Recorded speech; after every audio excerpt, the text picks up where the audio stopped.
నమస్కారం బీఆర్కే భక్తి ఛానల్ కి స్వాగతం నేను మీ కీర్తి ఈ రోజు మనతో పాటు ఉన్నారు విశ్వవిద్యాలయ అగ్రశ్రేణి తొలి మహిళా జ్యోతిష్య వాస్తుశాస్త్ర పట్టభద్ర పంచాంగ శాస్త్ర జ్యోతిష్య మహోపాధ్యాయ అలాగే జ్యోతిష్య శాస్త్రంలో పిహెచ్డి గోల్డ్ మెడలిస్ట్ అయినటువంటి ఇడుపగంటి పద్మజారాణి గారు మనతో పాటు ఉన్నారు అమ్మగారిని అడిగి మనకున్న సందేహాలు నివృత్తి చేసుకుందాం ఇప్పుడు నవనాయకులు ఉపనాయకుల గురించి చాలా చక్కగా వివరించారమ్మా ఈ సంవత్సరంలో ద్వాదశ రాశుల వారికి ఎలా ఉండబోతుందమ్మా ముఖ్యంగా మొదటి రాశి మేషరాశి వారికి ఎలా ఉండబోతుందమ్మా తప్పకుండా ఈ విషయాలు తెలుసుకునే ముందు గ్రహ గోచారం కూడా ఒక నిమిషం మనం చెప్పుకోవాలి. ఎందుకంటే ముఖ్యంగా ఈ సంవత్సరం ఈ విశ్వవసునామ సంవత్సరంలో మనకి ఈ ప్లానటరీ పొజిషన్ ఎలా ఉందన్న దాని ప్రకారమే మనకి రాశి ఫలితాలు కూడా తెలుస్తాయి.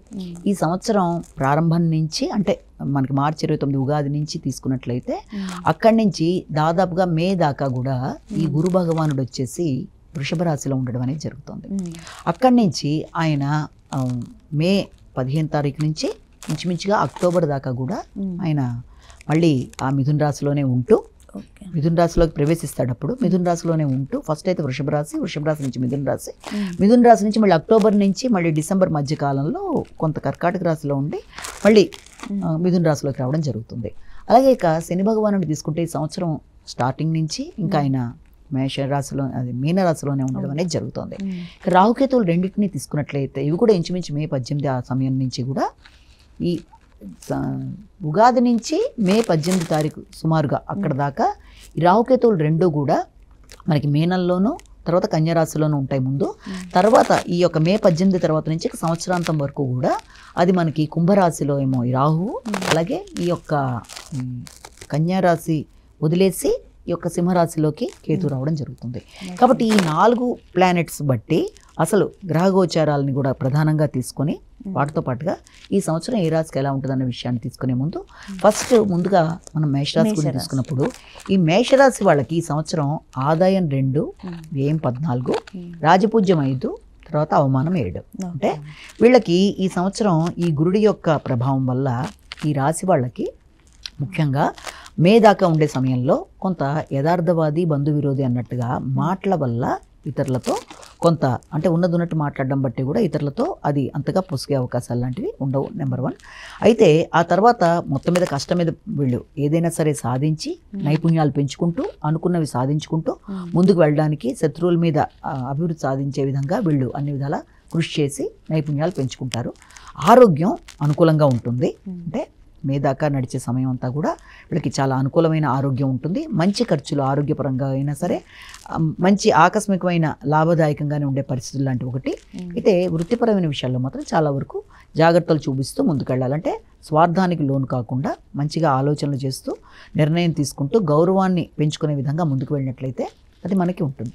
ఆ తర్వాత ఈ యొక్క గురుడి యొక్క ప్రభావం వల్ల ఈ రాశి వాళ్ళకి ముఖ్యంగా జన సహకారం విషయం కానీ మానసిక ప్రశాంతత విషయంలో కానీ కొంత వీలైనంత జాగ్రత్తలు తీసుకుంటూ ముందుకెళ్ళాలి. కమ్యూనికేషన్ విషయం అనుకూలంగానే ఉంటుంది. ఖర్చులు అంటే వీళ్ళు సంపాదించిన ధనం విషయంలో కానీ లేకపోతే దాంతోపాటుగా వీళ్ళ పుణ్యం కానీ కొంత ఖర్చయ్యే అవకాశాలు లాంటి వాటికి ఆస్కారం అనేది ఒకటి.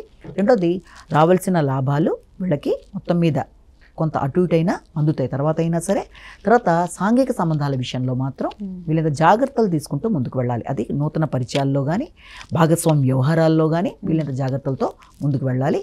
ఇక అదేవిధంగా ఈ శని భగవానుడి యొక్క ప్రధానంగా ఉండే ప్రభావం వల్ల ఈ మేషరాశి వాళ్ళకి ఏలినట్సిన ప్రభావం అనేది మొదలవుతుంది. కాబట్టి ఈ సంవత్సరం నుంచి వీలైనంతవరకు ఆర్థిక సంబంధమైన విషయాల్లోనూ ఆరోగ్య సంబంధమైన విషయాల్లోనూ ఖర్చులు లాంటివి ఉండే అవకాశం ఉన్నప్పటికీ ఇతరులతో మోసానికి గురి కాకుండా మాత్రం జాగ్రత్తలు అనేవి ఒకటి తీసుకోవాలి మొట్టమొదటిగా. రెండోది ఏంటంటే మీకు మాటలతో అపార్థాలు వచ్చే అవకాశం ఉన్నప్పటికీ మొత్తానికి ఇతరులు మీతో సర్దుకుపోయే అవకాశాలే అధికంగా కనబడుతున్నాయి.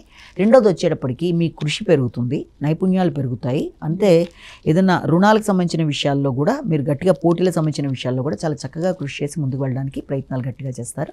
తండ్రి ఆరోగ్యం విషయంలో మాత్రం కొంత శ్రద్ధ తీసుకోవాలి. అలాగే ఇక రాహుకేతువులు రెండింటినీ తీసుకున్నట్లయితే రాహుకేతువుల ప్రభావం వల్ల కూడా మే దాకా ఉండే టైంలో ఆకస్మికమైన ఖర్చులు అనవసరమైన ఖర్చులు కొంత చికాకును కలిగించే అవకాశాలు లాంటివి ఉన్నాయి. అలాగే దీర్ఘకాలికమైన విషయాల్లో కొంత చికాకులు లాంటివి ఉన్నప్పటికీ మే నుంచి రాగల సంవత్సరాంతం వరకు కూడా నడిచే సమయంలో మీకు ఆర్థిక సంబంధమైన విషయాల్లో అనుకోని లాభాలు లాంటివి రావడం, కానీ వచ్చిన లాభాలని కానీ అలాగే దూర ప్రదేశాల్లో ఉండేవాళ్ళు, ఫారిన్ కంట్రీస్లో ఉండేవాళ్ళు, మిత్రులు కానీ శ్రేయోభిలాషులతో కానీ ఆర్థిక సంబంధమైన విషయాలు అనుకూలంగా ఉంటూ ముందుకు పెడుతున్న సందర్భంలో అది అనవసరంగా ఖర్చు కాకుండా వీళ్ళంత జాగ్రత్తలు తీసుకుంటూ అంటే సరైన ప్లానింగ్తో ముందుకు వెళ్ళవలసిన అవసరం అయితే ఖచ్చితంగా కనబడుతుంది. ప్లానింగ్గా ముందుకు వెళ్ళాలి, లేకపోతే అనవసర వ్యయాలకి అవకాశం అనేది అధికంగా కనబడుతుంది. అలాగే మానసిక విషయాల్లో మాత్రం అంటే విద్యార్థులు విద్యా సంబంధమైన విషయాల్లో జ్ఞాపకశక్తిని పెంచుకునే విధంగా ముందుకు వెళ్ళాలి.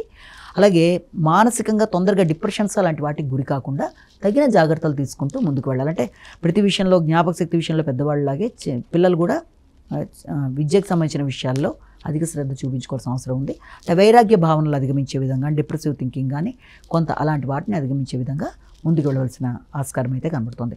మొత్తం మీద రాశి వాళ్ళకి సంబంధించిన పరిహారాలు కూడా తీసుకున్నట్లయితే మొట్టమొదటిగా వీళ్ళకి సమయం, కాలం, శ్రమ ఏది కూడా వృధా కాకుండా వాళ్ళ శ్రమ, కాలం ఏది వృధా కాకుండా ఉండడానికి ఈ యొక్క ఏలినాటి శని ప్రభావం వల్ల వీలైనంతవరకు సుమంతో శ్రీ కార్తవీర్యార్జునన్మ ఒకటి చేయడం ఒకటి, అలాగే దాంతోపాటుగా సాయంత్రం 6 to 7 మధ్య అరుణాచల శివ చేయడం ఒకటి, దీంతో పాటుగా చేస్తున్న కార్యక్రమాల్లో విఘ్నాలు, ఆలస్యాలు, అది పోస్ట్పోన్మెంట్స్ లేకుండా ఉండడానికి వీలైనంతవరకు హనుమాన్ చాలీసా ఇది కూడా చేయడం అనేది చాలా చాలా మంచి ఫలితాలు ఇస్తుంది. కనుక ఇవి చేస్తూ ముందుకు కనుక వెళ్ళినట్లయితే సమస్యల్ని సులభంగా అధిగమించుతూ ముందుకు వెళ్ళగలుగుతారు.